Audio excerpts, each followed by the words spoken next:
কোচিংয়ে কয়েকজন শিক্ষার্থীর কথা কাটাকাটি ও হাতাহাতির জেরে আবারও সংঘর্ষে জড়ালো ঢাকা কলেজ ও সিটি কলেজের শিক্ষার্থীরা।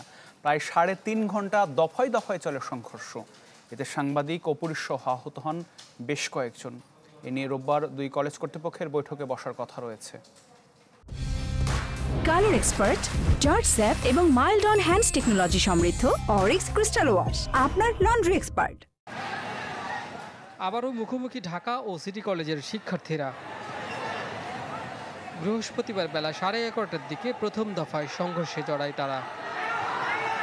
বেলা 1:45টার দিকে সিটি কলেজের শিক্ষার্থীরা আবারও জড়ো হয় সায়েন্স ল্যাব মোড়ে। সেখানে পুলিশি বাধা অতিক্রম করে এগিয়ে যায় ঢাকা কলেজের দিকে। আবারও 2 প্রতিষ্ঠানের শিক্ষার্থীদের মধ্যে ইটপাটকেল নিক্ষেপ, দফায় দফায় ধাওয়া পাল্টা ধাওয়া।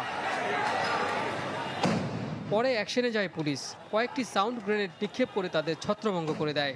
ধাওয়া দিলে পিছু হটে সিটি কলেজের শিক্ষার্থীরা।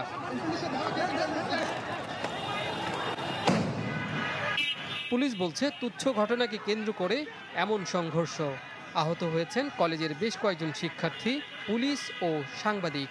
কোচিং সেন্টার একসাথে মনে হয় তারা কোচিং করে, এখন ওইখানে কথা কাটাকাটির এক পর্যায়ে হয়তো বা একজন আরেকজনকে চরথাপ্পড় মারে বা ওই যে আইডি কার্ডগুলো নিয়ে নেয়, ওইটা রেস ধরে কিন্তু গত পরশু দিনে কিন্তু তাদের মধ্যে উত্তেজনা ছিল। ওরাই আমরা হাত দিতে চাই।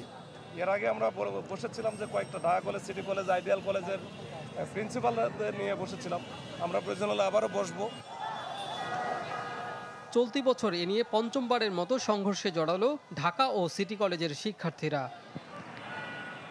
কাজী ফয়সাল, চ্যানেল 24, ঢাকা।